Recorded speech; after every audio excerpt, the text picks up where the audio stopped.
No primeiro dia da semana, Maria Madalena foi ao túmulo de Jesus, bem de madrugada, quando ainda estava escuro, e viu que a pedra tinha sido retirada do túmulo. Então ela saiu correndo e foi encontrar Simão Pedro e o outro discípulo, aquele que Jesus amava. E lhes disse: tiraram o Senhor do túmulo, e não sabemos onde o puseram. Saíram então Pedro e o outro discípulo e foram ao túmulo. Os dois corriam juntos, mas o outro discípulo correu mais depressa que Pedro e chegou primeiro ao túmulo. Olhando para dentro, viu as faixas de linho no chão, mas não entrou. Chegou também Simão Pedro, que vinha correndo atrás, e entrou no túmulo. Viu as faixas de linho deitadas no chão e o pano que tinha estado sobre a cabeça de Jesus, não posto com as faixas, mas enrolado no lugar à parte. Então entrou também o outro discípulo, que tinha chegado primeiro ao túmulo. Ele viu e acreditou. De fato, eles ainda não tinham compreendido a Escritura, segundo a qual ele devia ressuscitar dos mortos. Palavra da salvação. Glória a vós, Senhor.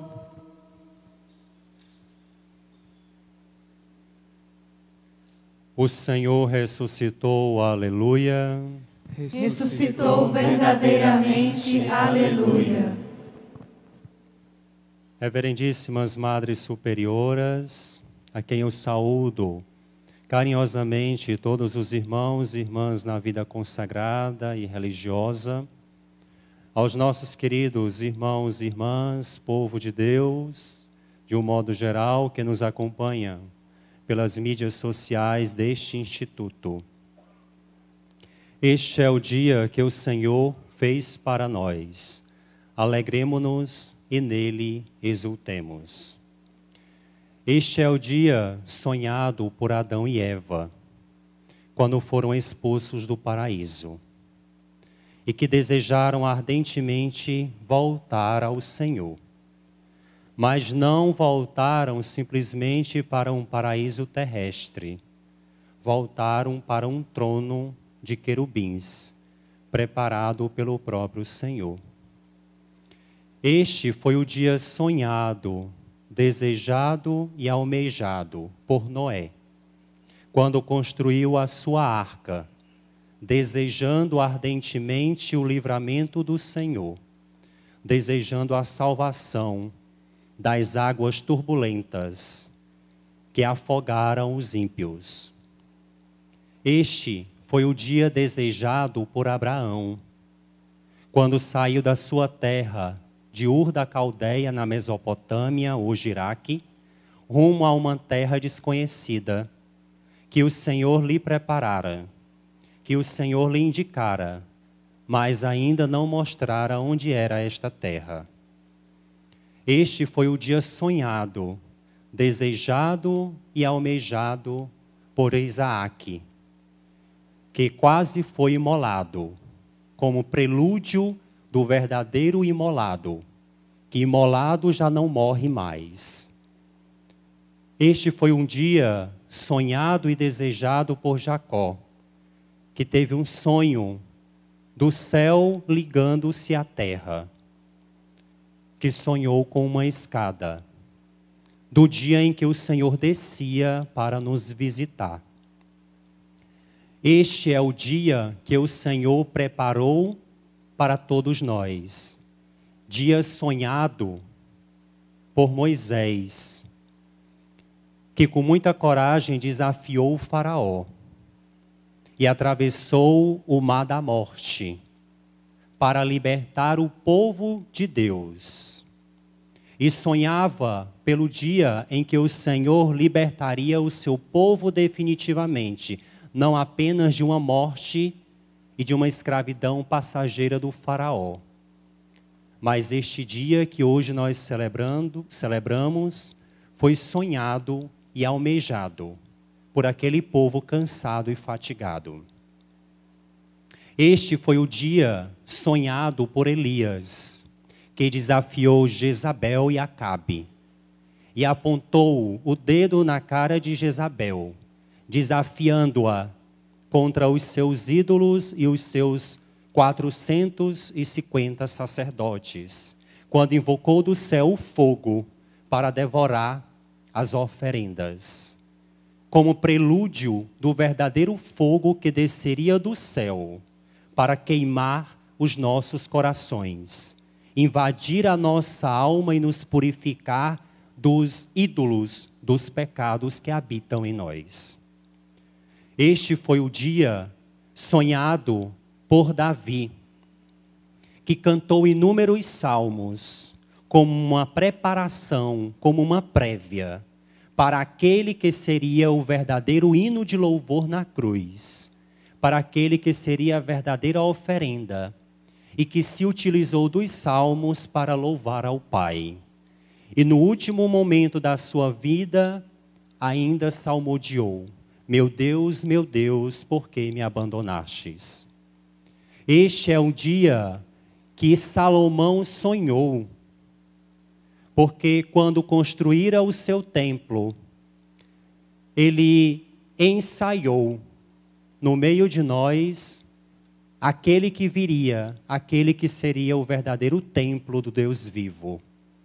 Aquele que nem a morte destruiria, aquele que nem Satanás derrotaria, aquele que pisou na cabeça da serpente imortal.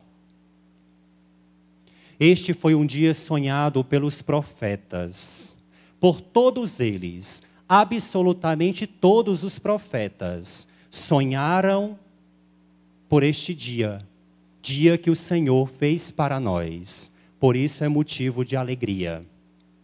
Todos os profetas que caminharam na presença do Senhor, animaram o povo de Deus a permanecer na luta contra o mal, não apenas político, mas contra o mal espiritual. As libertações por que passara o povo de Deus era um anúncio, uma prévia, um ensaio da verdadeira libertação que estaria por vir. O povo que vence o faraó do Egito, o povo que vence Nabucodonosor na Babilônia, o povo que vence Alexandre Magno na Grécia, o povo que vence Antíoco Epifanes, os dos romanos, o povo que continua vencendo e definitivamente vence em nome daquele que hoje nós celebramos, em nome daquele que hoje vence o pecado, o diabo e a morte. Foi o dia sonhado por Isaías, quando animou o povo a permanecer na fé. E por isso Isaías aconselha o povo. É por isso que Jeremias chora com o povo. É por isso que Baruque luta contra o pecado do povo, porque também sonhou com este dia. É por isso que Ezequiel profetizou, dizendo que o verdadeiro Filho do homem viria para nos tornar filhos de Deus. Foi por isso que Daniel abençoou em nome de Deus o povo, porque estava por vir a verdadeira bênção do alto. Foi por isso que Oséias, em meio à prostituição do povo, amou, porque somente o amor é capaz de sanar o pecado. Foi por isso que Joel, diante do povo, julgou os seus pecados, dizendo que se eles não se convertessem, eles poderiam morrer. Joel sonhou com este dia, o dia da libertação definitiva. Foi por isso que Amós e Abidias sonharam e desejaram ver este dia que hoje nós estamos aqui vendo, tocando e contemplando o grande mistério do céu. Amós e Abidias, que não se limitaram que não recuaram diante das injustiças sociais. Foi por causa deste dia que o Senhor fez para todos nós, que Jonas perdoou o povo, um povo de cabeça dura, o povo de Nínive. Foi por isso e por este dia que Miqueias anunciou intrepidamente a palavra de Deus. Foi por causa deste dia que tantos e tantos profetas, como Abacuque, convocou o povo para ser um povo adorador. Foi por causa deste dia que Sofonias zelou pelo povo de Deus, preparando-o para este grande encontro que hoje nós estamos celebrando. Foi por causa desse dia que Naum, o profeta de Deus, denunciou o pecado do povo a fim de que o povo voltasse novamente para Deus para refazer a aliança.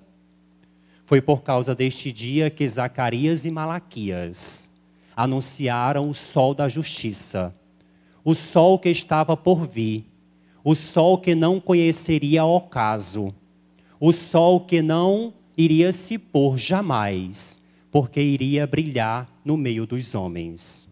O povo que andava errante nas trevas viu uma grande luz, anunciou o profeta Isaías no advento. Este dia chegou para nós. Por isso que o profeta Zacarias e Malaquias anunciam: virá o sol da justiça do alto, e ele não se apagará mais. Será o sol imortal. O imortal que não morre no final. O único imortal que morre no final é o da música da Sandy Júnior.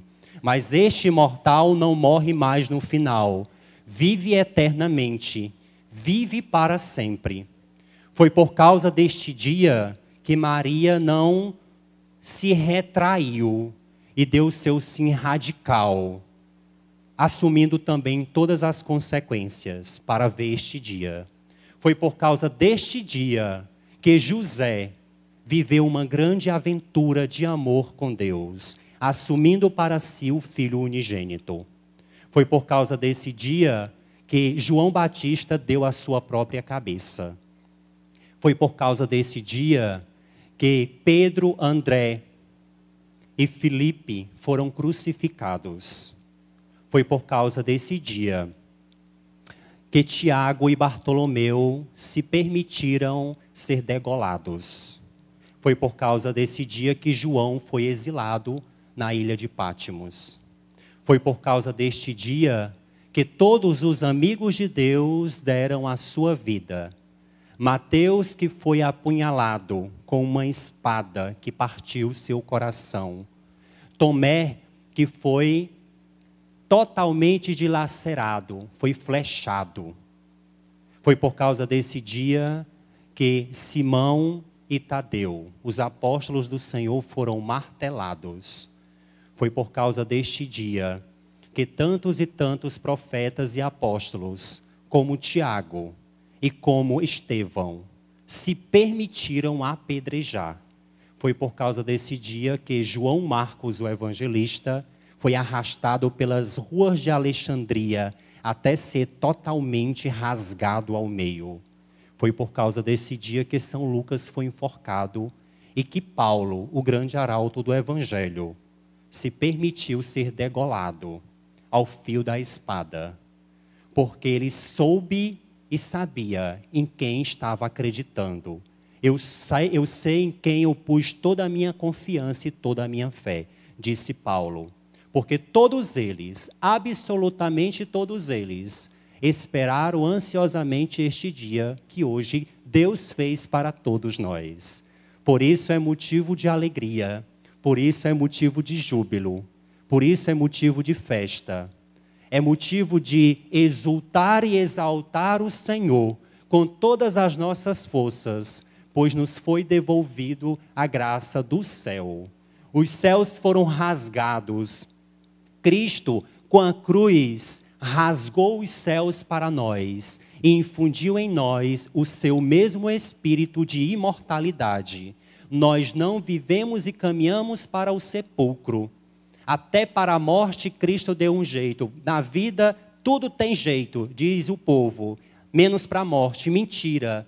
Cristo deu um laço na morte. Cristo enforcou a morte. Cristo destruiu a morte. E é nessa mesma questão que São Paulo, no capítulo 15 aos Coríntios, vai rir da morte, vai mangar da morte, vai sapatear na cara da morte. São Paulo, então, vai cantar diante de Deus: ó morte, onde estás, ó morte? Onde está o teu aguilhão? Tu que eras a rainha da cocada preta, agora fora esmagada pelo teu Deus, agora foi esmagada pelo Senhor. Ó morte, onde está o teu poder? Tu que matavas o homem, tu que sepultavas o indigente, tu que aniquilavas o Filho de Deus, tu foste sepultada contigo mesma, tu foste devorada pelo teu Senhor. Morto já não morre, vivo reina eternamente. A morte que tentou matar a vida na cruz, a vida deu um laço e matou a morte definitivamente. São Paulo, com todo o coração e com toda a audácia, vai rir da morte e vai perguntá-la: onde está o teu aguilhão? O aguilhão era uma vara de 2 pontas afiadas, que o agricultor, que o criador de gado, espetava o gado para que ele andasse. Isso era o aguilhão, para que o gado pudesse caminhar quando parava no meio do caminho. O aguilhão da morte é o pecado, porque é o pecado que nos empurra para o abismo. É o pecado que nos impulsiona para a cova. É o pecado que nos empurra para o inferno. Onde está, ó morte, o teu aguilhão? O pecado também foi superado. A morte foi superada. O Satanás foi esmagado. Mas como é que Satanás foi esmagado se ele ainda pinta e borda neste mundo? Como é que o pecado foi destruído se ainda nós pecamos? Como é que o inferno foi destroçado se ainda tem gente que vai para lá? Na cruz, Cristo combateu o bom combate. Ele afrontou, como nós dizemos aqui no Ceará. Ele matou o pecado. Ele matou o pecado na carne. Ele devorou o pecado na sua própria carne. Ele matou o pecado na unha. Quando Cristo, na cruz, ele não revidou o mal com o mal, ele matou em si mesmo o pecado. Quando Cristo não devolveu a ofensa com a ofensa, ele não permitiu que aquele pecado maldoso do povo pudesse se proliferar, pudesse evoluir, pudesse crescer e sair por aí colocando o menino para todo lugar.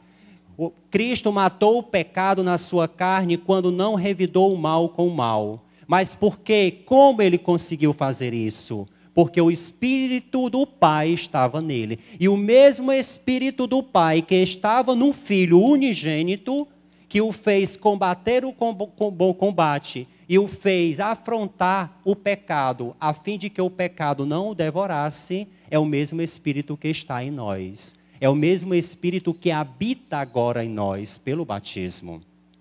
Nós temos a força e a capacidade de afrontar o pecado. O pecado não impera mais sobre nós. Por meio da igreja, por meio dos sacramentos, nós continuamente combatemos o pecado em nós. A graça de Deus agora se manifesta. A graça de Deus agora nos possui. A graça de Deus habita em nós. Porque o Espírito de Deus, o Espírito de Jesus habita em nossos corações, através do batismo. Jesus combateu e afrontou e venceu Satanás. Ele agora não age como agia nas nossas vidas. Ele agora não impera mais como imperava nas nossas vidas. Porque diz Santo Agostinho, pelo preço do alto, pelo preço do sangue de Jesus, ele foi acorrentado.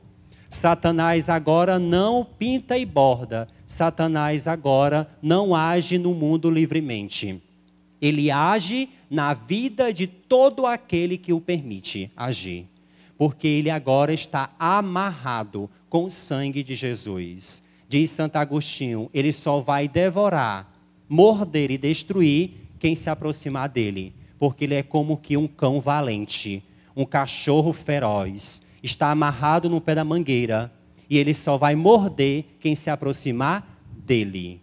Quando nós damos vazão para o pecado, quando nós vivemos de idolatrias, de vícios, quando nós alimentamos o orgulho, a vaidade, a prepotência, nós estamos dando margem e abertura para que o diabo haja pinte e borde na nossa vida. Fora isso, vivendo na graça, buscando o perdão, buscando se alimentar da palavra, da Eucaristia, correndo como o apóstolo mais novo correu em direção a Jesus, Satanás não poderá nos vencer, porque o Espírito de Jesus que habita em nós o afronta.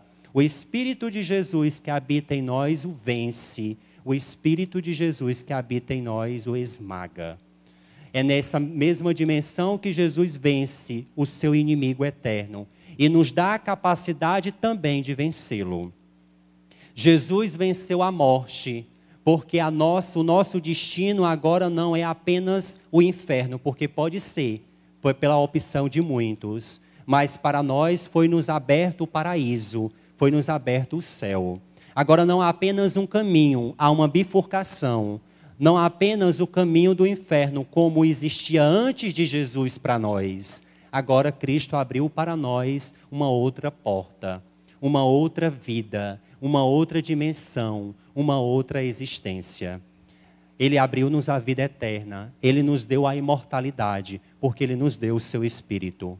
Mas para fazer esse caminho, é preciso também ter a mesma abertura deste apóstolo, deste discípulo que no Evangelho corre, acredita, anuncia o Senhor ressuscitado. Pedro é o modelo daqueles que ainda resistem. É o modelo daqueles que não acreditam que da cruz pode brotar a vida.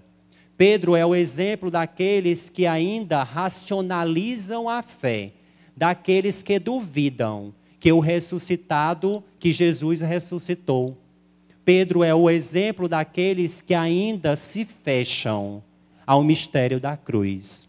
Enquanto que o discípulo amado, que deitou no peito de Jesus, que estava aos pés da cruz, corre desesperadamente, porque quem ama vai ao encontro do seu amor.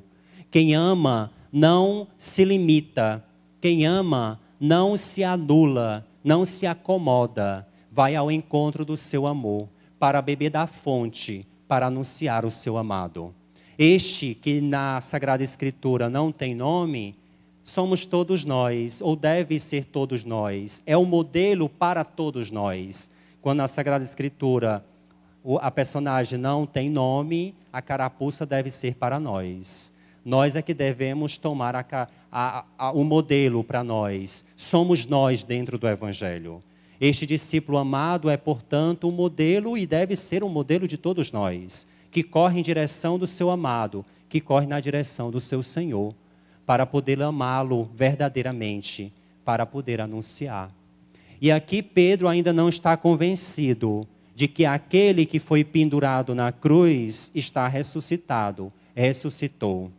Mas quando ele vai experimentando na própria vida e na própria carne este mesmo Senhor, ele vai se dando conta, ele vai se dando conta de que realmente ele ressuscitou. É por isso que na primeira leitura ele anuncia em alto e bom som que Jesus ressuscitou e passou pelo mundo fazendo o bem. Pedro anuncia a ressurreição e batiza Cornélio, primeiro pagão, 100% pagão, que acredita em Jesus, que é batizado em Jesus. Pedro se dá conta de que a salvação de Jesus é para todos os povos e não apenas para os judeus. Por isso que aqui nós vamos encontrar o nome de Pedro duplicado, Simão Pedro, porque ele era um homem dúbio. Ele era um homem ainda que não acreditava ainda que da cruz podia brotar a vida, que daquele lenho seco podia florir. Simão significa vara de bambu, aquele que é inconstante, aquele que vacila, que vai para cá e que vai para lá. Simão é, portanto, esse oscilante, mas Jesus o chama de Pedro, firmeza, pedra. Deixa de ser Simão, deixa de ser instável e faz da tua vida uma pedra, faz da tua vida uma estabilidade, acredita em mim. E aqui no Evangelho, Simão Pedro, porque ele ainda permanece nesta instabilidade. Eu acredito ou não acredito? Eu acredito ou eu não acredito? Pedro ainda está nessa instabilidade na fé. E o discípulo amado, sem restrições, corre em busca daquele que o amou primeiro. E este mesmo discípulo amado, na sua primeira carta, que a tradição chama João, João o misericordiado. João significa Deus é misericórdia, porque ele foi misericordiado, ele experimentou na sua carne o amor. Por isso ele escandalosamente afirma uma das afirmações de toda a Sagrada Escritura que nos escandaliza: Deus é amor. João, na sua primeira carta, diz, quando a comunidade o questiona, será mesmo se Jesus ressuscitou? E aí João vai dizer, sim, nós o vimos. Bom, mas pode ser uma miragem. Nós vimos e ouvimos, mas pode ter sido um sonho. Nós vimos e ouvimos e contemplamos, mas pode ter sido uma visão mística. Nós vimos, ouvimos, contemplamos e tocamos. Nisto ninguém mais questiona, porque o ressuscitado nós tocamos. E esse ressuscitado traz consigo as chagas. O ressuscitado, quando aparece a Tomé, mostra as suas chagas. Como pode um corpo transfigurado, um corpo ressurreto, um corpo de glória, ainda estar com as marcas do tempo? Porque quando nós partimos desta vida, nós levamos no nosso corpo e na nossa alma toda a bondade que tenhamos praticado nesta vida. O Cristo passou no mundo fazendo o bem, disse São Pedro na primeira leitura dos Atos dos Apóstolos. Cristo ressurgiu da morte, Cristo ressuscitou. E ele leva consigo as marcas do tempo, as marcas da sua bondade, a marca do bem que ele fez para toda a humanidade. Porque este dia que ele preparou para nós foi sonhado por todos os patriarcas e profetas. E nós temos aqui e agora o privilégio de estarmos na presença dele, saboreando o pão do céu. Este mesmo ressuscitado que traz em si as marcas do tempo, que traz as marcas da história, que leva consigo as marcas do bem que ele fez, ele hoje se dá a nós, para que de dentro nós também continuemos fazendo o bem. Porque quem passa e quem tem a experiência do ressuscitado na sua vida, não se cansa de fazer o bem neste mundo. E por que nós devemos fazer o bem? Responde São Paulo na segunda leitura, porque nós somos filhos do alto. Nós somos filhos do céu. A vida eterna começou em nós a partir do nosso batismo. Nós não somos batizados nas águas, nós somos batizados no Espírito. Essa ideia de que eu sou batizado nas águas é uma ideia ainda do Antigo Testamento. Coitados, quem vive disso ainda vive do Antigo Testamento, vive do passado, vive de museu. Porque o nosso batismo não é um batismo nas águas, o nosso batismo é um batismo no Espírito. E só há um batismo no Espírito, não há vários batismos no Espírito. Existem experiências no Espírito, mas Efésios capítulo 4 diz, só há um batismo. E quando nós fomos batizados, em nós o Espírito se fez morada. E em nós o céu se fez morada. A imortalidade, a vida plena se fez morada. E porque somos filhos do alto, somos filhos do céu, somos filhos do Altíssimo, nós não podemos viver e nos contentar vivendo com uma vida medíocre de filhos e homens da terra. Nós passamos por este mundo, deixando as marcas do eterno, a partir de cada palavra edificante, a partir de cada gesto concreto de solidariedade, a partir do nosso testemunho de vida. Porque foi este o anúncio que os apóstolos fizeram ao longo de todas as Escrituras, após ter uma experiência concreta com o ressuscitado. Alegremo-nos e exultemos no Senhor, porque esse dia que ele fez para nós foi sonhado por toda a humanidade, foi desejado por todos os patriarcas e profetas. E hoje nós temos o privilégio de estarmos aqui, celebrando com muito zelo, com muita liturgia, com muito esmero, com muita verdade, com muita pureza, o maior mistério da fé cristã. Cristo ressuscitou para sempre, e Ele traz atrás de si todos nós. Nós não estamos abandonados a nós mesmos, nós não estamos à deriva sem rumo, nós não estamos entregues ao nosso próprio prazer e à nossa própria mediocridade. Nós estamos entregues nas mãos daquele que combateu o bom combate, que afrontou a morte, o diabo e o pecado de cara, que destruiu com a sua cruz, que espetou Satanás com o punhal da sua cruz. E que por isso ele hoje nos chama a nos voltarmos para ele com um coração de ressuscitados, pois nós não somos filhos deste mundo, nós não somos mais filhos das trevas, nós não somos mais escravos de Satanás, nós somos agora filhos de Deus, nós somos agora cidadãos do céu. De lá viemos e para lá nós voltaremos, mas é preciso fazer neste ínterim, é preciso fazer neste meio, é preciso fazer ao longo deste caminho, entre a nossa vinda e ida, toda a arte do bem, porque foi isso que o Mestre fez. E nós não podemos ter desculpas de que nós não podemos fazer o bem, porque em nós habita o Espírito de Jesus, que o impulsionou a vencer a Satanás, que o impulsionou a fazer o bem.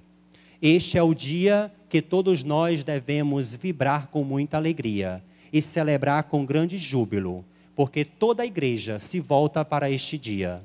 Toda a igreja celebra este dia e deste dia emana toda a vida da igreja. Porque se Cristo não ressuscitou, vã é a nossa fé. Se Cristo não ressuscitou, saiamos, como diziam os pagãos epicuristas. Comamos e bebamos, pois amanhã morreremos. Façamos uma farra, pintamos e bordamos neste mundo, já que não existe mais vida no além, já que não existe mais vida pós-morte, se há só esta vida. E se nós depositamos a nossa fé só nesta vida, nós somos os mais tristes, os mais desgraçados, os mais medíocres e os mais vis homens da face da terra. Nós não depositamos a nossa vida nesta.